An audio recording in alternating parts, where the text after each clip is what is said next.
दोस्तों, हम सभी के मन में एक प्रश्न हमेशा रहता है कि क्या कोई एक ऐसा तरीका है जिससे हम अपने मन को अपने वश में कर सकते हैं। और इसका उत्तर जानने के लिए हम कई लोगों से पूछते हैं। लोग अलग अलग तरीके भी बताते हैं और हम उन तरीकों से अपने मन को वश में करने की कोशिश भी करते हैं, पर अंत में हम नाकाम हो जाते हैं और हमारा मन हमारे वश में नहीं होता। तो आज मैं आपको इस वीडियो में गौतम बुद्ध के जीवन की एक छोटी सी कहानी बताऊंगा, जिसे अगर आप अच्छे से समझ गए तो इस कहानी को सुनने के बाद से ही आपके जीवन में एक बहुत बड़ा बदलाव आ सकता है। इसलिए इस कहानी को आप ध्यान पूर्वक सुने।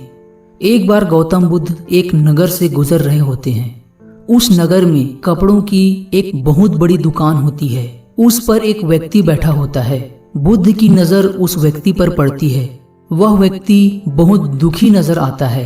बुद्ध उसके पास जाते हैं और उससे पूछते हैं, महोदय, आप इतने दुखी क्यों हो? वह व्यक्ति बुद्ध को देखकर उन्हें प्रणाम करता है और कहता है, क्या बताऊं बुद्ध, जब से मेरी पत्नी की मृत्यु हुई है तब से मैं अपने छोटे बेटे को अपने साथ दुकान पर ले आता हूँ, पर उसका व्यवहार बहुत खराब है। जैसे ही कोई ग्राहक कुछ सामान लेने के लिए दुकान पर आता है तो मेरा बेटा उसकी पगड़ी उतार कर फेंक देता है या उसके थैले को उतार कर फेंक देता है, जिससे कि मेरे सभी ग्राहक अपमानित महसूस करते हैं और अब वे लोग मेरी दुकान पर आते भी नहीं हैं, जिससे मुझे व्यापार में भारी नुकसान हो रहा है। घर पर कोई नहीं रहता, जिसके कारण मैं अपने बेटे को घर पर अकेले छोड़ भी नहीं सकता। मैंने अपने बेटे को बहुत समझाने की कोशिश की, डांटा पीटा, सब कुछ करके देख लिया, परंतु कोई तरीका काम नहीं आया। बुद्ध कहते हैं, यदि तुम कहो तो मैं तुम्हारी सहायता कर सकता हूँ। बुद्ध की बात सुनकर उस व्यक्ति की आंखों में एक खुशी की चमक नजर आती है। वह व्यक्ति बुद्ध से कहता है, बुद्ध, बड़ी कृपा होगी आपकी यदि आप मेरी इस समस्या का हल कर दें। बुद्ध उस व्यक्ति से कहते हैं कि तुम्हें मुझे वचन देना होगा कि मैं जो भी करूंगा उसमें तुम दखल नहीं करोगे और न ही कोई प्रश्न करोगे। वह व्यक्ति बुद्ध को वचन देता है कि आप जो भी करेंगे मैं उसमें बिल्कुल भी दखल अंदाजी नहीं करूंगा। अगले दिन बुद्ध उस दुकान पर पहुंचते हैं। बुद्ध अपने सर पर एक पगड़ी बांधे हुए होते हैं। वह बच्चा हमेशा की तरह बुद्ध के पास आता है और उनकी पगड़ी उतार कर फेंक देता है। बुद्ध मुस्कुराते हैं और उस बच्चे से कहते हैं, बहुत अच्छे बेटा, अब जाओ और उस पगड़ी को उठाकर ले आओ। वह बुद्ध की बात सुन उस पगड़ी को उठाकर ले आता है और बुद्ध को वापस दे देता है। बुद्ध वहां से चले जाते हैं। अगले दिन बुद्ध एक लकड़ी और एक कुल्हाड़ी लेकर आते हैं और दुकान पर आकर बैठ जाते हैं।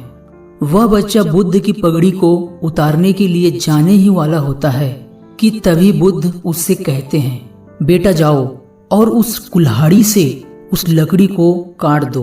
बुद्ध की बात सुनकर वह बच्चा तुरंत उस लकड़ी को काटने के लिए चला जाता है। उस बच्चे का पिता थोड़ा घबराता है क्योंकि वह डरता है कि कहीं मेरे पुत्र को कोई चोट न पहुंच जाए, परंतु उसने बुद्ध को वचन दिया था, इसलिए वह चुप रहता है। वह बच्चा जाता है और लकड़ी काटने की कोशिश करता है। बहुत देर कोशिश करने के बाद वह थक जाता है और वापस आकर बैठ जाता है। इसी तरह बुद्ध रोज आते और उस बच्चे को अलग अलग तरह का काम बताते और वह बच्चा उस काम को करता। ऐसे करते करते बुद्ध को 5 दिन हो जाते हैं। अब वह बच्चा भूल ही जाता है कि उसे किसी की पगड़ी भी उतार कर फेंकनी है। बुद्ध 5 दिनों के अंदर ही उस बच्चे की उस आदत को बदल देते हैं और उसके पिता बहुत खुश होते हैं और बुद्ध को धन्यवाद कहते हैं। जिन लोगों ने भी यह कहानी सुनी, बहुत सारे लोग तो बड़ी समस्या में पड़ गए होंगे कि इससे अपने मन को वश में करने का क्या संबंध है। लेकिन मैं आपसे कहता हूँ, यदि आप अपने मन को खुद कोई काम नहीं बताओगे तो वह अपने हिसाब से उस बच्चे की तरह काम करेगा। आप हमेशा अपने मन से यह तो कहते हो कि यह मत करो, वह मत करो, यहाँ मत जाओ, वहां मत जाओ, पर आप उससे यह कभी नहीं कहते कि यह करो, वह करो, यहाँ जाओ, वहां जाओ। यही आपकी सबसे बड़ी गलती है। उस बच्चे की ही तरह हमारा मन भी हमारे वश में हो सकता है यदि हम उसे एक काम बताएं, न कि उसे रोकने का प्रयास करें। मन का स्वभाव है काम करना, कुछ सोचना। अब हमारे पास सिर्फ दो ही विकल्प हैं, या तो मन को उसके हिसाब से काम करने दे या फिर हम उसे अपने हिसाब से काम करवाएं। अगर आप अपने मन के द्वारा अपने हिसाब का काम करवाना सीख गए तो आप पाएंगे कि आपका मन इंतजार करेगा कि कब आप उसे आदेश दे और कब वह उस काम को करे। कहानी कैसी लगी नीचे कमेंट करके जरूर बताएं और इसी तरह की लाइफ चेंजिंग